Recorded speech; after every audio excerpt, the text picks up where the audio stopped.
पांडे जी के लिए तालियां सुनाइए। उनका बताओगे तो नहीं, पटके नहीं बढ़िया रहे। बोले भगवान की। सुशीला मैया घरों में मांगती है, या चित्वा चतुरो मुष्टि,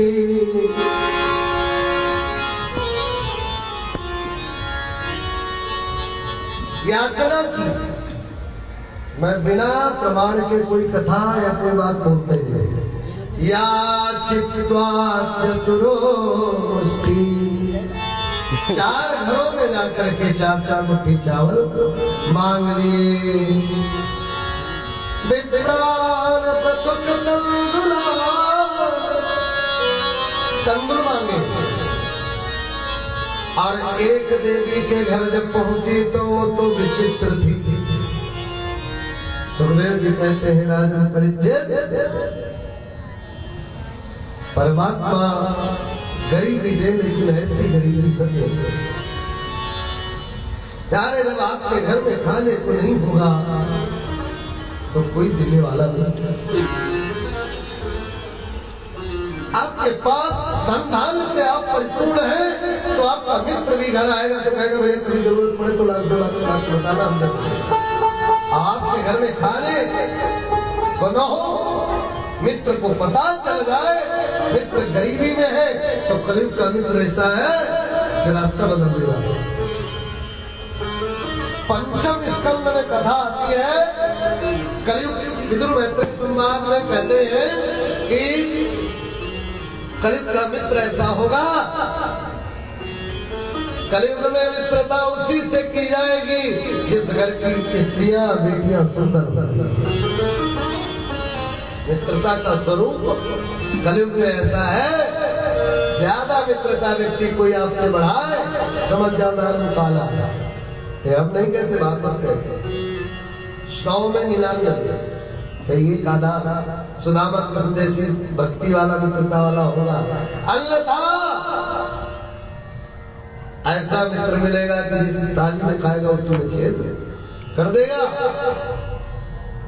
सुखदेव जी कहते हैं, राजन मित्रता का स्वरूप कलयुग के प्रभाव के कारण बदल गया। लोग मित्रता भी करते हैं तो उस घर के सुंदर स्त्री को देख करके, कन्या को देख करके उसके संपर्क में आने के लिए मित्रता करते हैं। मित्रता का ऐसा भाव बदल गया। धन्य है कृष्ण सुदामा जी की मित्रता। आज सुशीला मैया जब मांगने आई तो एक देवी जी ने पड़ोसन ने कहा, शैल खंडे नता बदत्वा, जाओ है ब्राह्मणी, जाओ अभी हमने बदत्वा मारे पछोरे हैं, बदत्वा मारे पछोड़ना। अभी हमने चावल निकाले हैं राम से और उनमें चैल खंडे जब टूटे हुए चावल गिर गए हैं पछोरने में, जाओ उनमें से निकाल लो जाकर के, तुम्हारा काम चल जाए तो ले लो। और बड़ा एहसान लाद रही है, किनकी दे रही है? टूटा चावल। और बड़ा एहसान कह रही, कहती है भरते प्रादात पायनम, मैं जब तुम्हारे पास हो तो दे देना, और ना हो तो कोई बात नहीं, मैं बड़े दिल वाली हूँ, ना भी देना तब भी चलेगा। इतना बड़ा एहसान धन है। परमात्मा गरीबी दे, लेकिन ऐसी गरीबी न दे। आई उन चावलों को लेकर के मैया मन में विचार करती हैं, मैं कोई सुंदर वस्त्र में देती हूँ तो मेरा प्रभु कैसे जानेगा कि मेरा मित्र इतना गरीब है। मैं अपने जैसा समझता हूँ, मैं उस नरोत्तम दास जी की उस बात को झुठलाता, मैं मानने के लिए नहीं स्वीकार करता। अरे ब्राह्मण चाहे जितना गरीब हो, इस धरा पर दान देने वालों की कमी नहीं है। खाने पहनने को कहाँ कमी भाई? वो तो सुदामा जी के नियम बड़े कठिन है, इसलिए वो भूखे रहते हैं। अन्यथा दान वीरों की कमी नहीं है। विचार करो, दान वीरों की कमी है। हम लोग दिन रात बांटते रहते, कभी कम नहीं पड़ता। पता चला 4 जोड़ी बांटो, एक कथा से 20 जोड़ी आ जाते हैं। ब्राह्मण के पास खाने और पहनने की कमी कहाँ हो सकती है? और घर में दान की दी हुई बहुत सारी धोतियां नहीं रखी होंगी, लेकिन माता सुशीला जी का भाव देखो। उन्होंने मन में विचार किया, मैं अच्छे वस्त्र में दूंगी तो कन्हैया को पता कैसे चलेगा? भाई चांद, कन्हैया ने गांठ नहीं खोली, चावल देखेंगे नहीं तो गरीबी पता कैसे चलेगी? इसलिए जो घर का रिटायर्ड होती थी सुदामा जी, उसको उठाया, परतों पे परत किए और उनमें पोटली बांधी और सुदामा जी को दे दिया। क्योंकि मैया सुशीला का निर्मल भाव है कि प्रभु के हाथ में जो ये पोटली आएगी, प्रभु इस वस्त्र की हालत देख करके जान जाएंगे मेरा सुदामा मित्र इतना गरीब है कि मुझे भेंट देने के लिए उसके घर में एक साबुत वस्त्र तक नहीं। वैसा मेरे नाथ देखेंगे तो कोई ना कोई कृपा करेंगे। आज उस पोटली को सुदामा जी लेकर के चले, चलते चलते चलते चलते पैरों में छाले पड़ गए।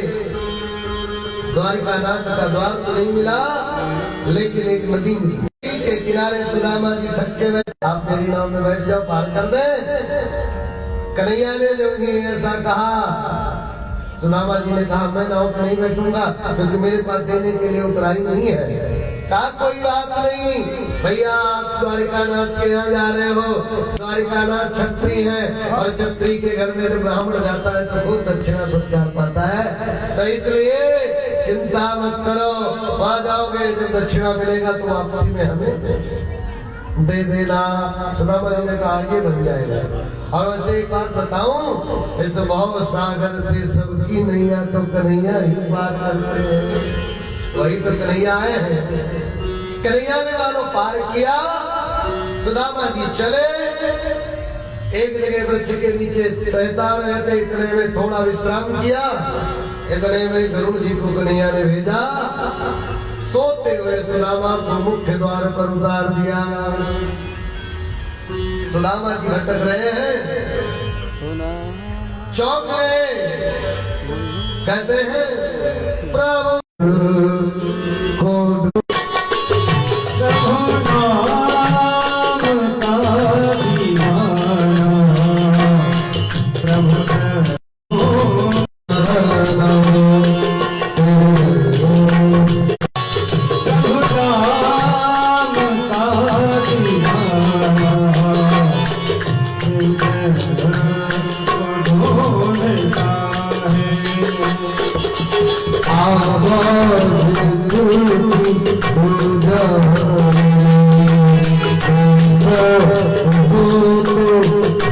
जा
मुख्य द्वार पर आए, द्वारपालों से पूछा ये नगरी किसकी है, बहुत बड़ा नाम बताया कृष्णचंद्र। कल देखा होगा ना, एक दो आश्रम बन जाए, जितने धन बढ़ता रहता है उतने नाम बढ़ता रहता है। देखा होगा ना, देखा कि नहीं? थोड़ा धन बढ़ा तो जगत गुरु उपाधि अपने आप। पहले तो चार ही थे, पता नहीं कितने। बोले भगवान की। और समाज में क्या आग लगी उनसे कोई मतलब नहीं। आश्रम और दो चार हथियार लिए जाए। बोले भगवान की। सुदामा जी ने पूछा भैया द्वारपालों से ये नगरी किसकी है बताया। अंदर बिठाया सुदामा जी को। देखिए भागवत में और बाहर की दुनिया में इतने फर्क है। भागवत जब आप पुराण पढ़ोगे तो आपके आंखों पे चढ़ा हुआ चश्मा उतर जाएगा। जो समाज में कथावाचक लोग अपनी मनगढ़ंत कथा सुनाते फिर रहे हैं, टीवी में भी दिखाते फिर रहे हैं। एक वो है, उनका क्या नाम है, एक गीत तो खुद सुना होगा, देखो देखो ये गरीबी। लखा से लखा जी, जरा विचार करो कि जिन द्वारपालों से पूछ रहे हो द्वारपाल है कौन। कन्हैया ने आदेश दे रखा है कि मेरे द्वार पर कोई भी संत ब्राह्मण आ जाए तो उसके लिए अतिथि कक्ष बनवा के रखा है, तो उसमें बिठाओ, उसको जलपान कराओ। ब्राह्मण है, संत है, तो उसके लिए मैं खुद चल के मिलने आऊंगा। अन्य कोई राजा वगैरह है, कोई अतिथि है, तो उसको मेरे पास तक लाओ। ब्राह्मण और संत है तो मैं खुद मिलने आऊंगा। और वहां पर बता दिया कि द्वारपाल ढकेल रहे, दिखाया ना वीडियो में कि द्वारपाल धक्का दे रहे हैं, गिर रहे हैं। सुदामा जी 4 बार गिर रहे हैं। धन्य है ऐसे लोगों का, ऐसे गायकों का हम लोग बहिष्कार करें जो कि हमारे देवताओं को भोले बाबा को दिखाए चिलिम पी रहे हैं। ऐसे वीडियो बनाने वाले गायकों पर तुरंत ही रिपोर्ट की जाए। और एक आधे गायक पर FIR हो जाए ना तो समाज में एक नई क्रांति आ जाएगी। हम तो चाहेंगे कोई अपना भाई एक काम चालू करे, पूरा सहयोग हमारा। बोले भक्तौर भगवान की। समाज में अगली जो पीढ़ी आएगी वो क्या समझेगी, जितने देवता थे सब नसेड़ी। क्या दिखाना चाह रहा है? ये जिहाद है। बॉलीवुड से जो जिहाद हमारे समाज में बांटा जा रहा, एक जिहाद नहीं, एक जिहाद बॉलीवुड में 90 से लगा करके आज तक बांटा गया। आज उसका प्रभाव पूरे समाज में दिखाई दिया। 90 की मूवियों से लगा करके आज तक आपने देखा होगा, हर मूवी में यही दिखाया गया कि intercaste marriage, intercaste marriage, intercaste marriage. और देखो समाज में मुसलमान लड़की से प्रेम करे, लड़के से प्रेम, वही हो रहा है। अब आपको उसका विरोध करना चाहिए। सबसे बड़ा समाज को बर्बाद करने का हाथ बॉलीवुड का है।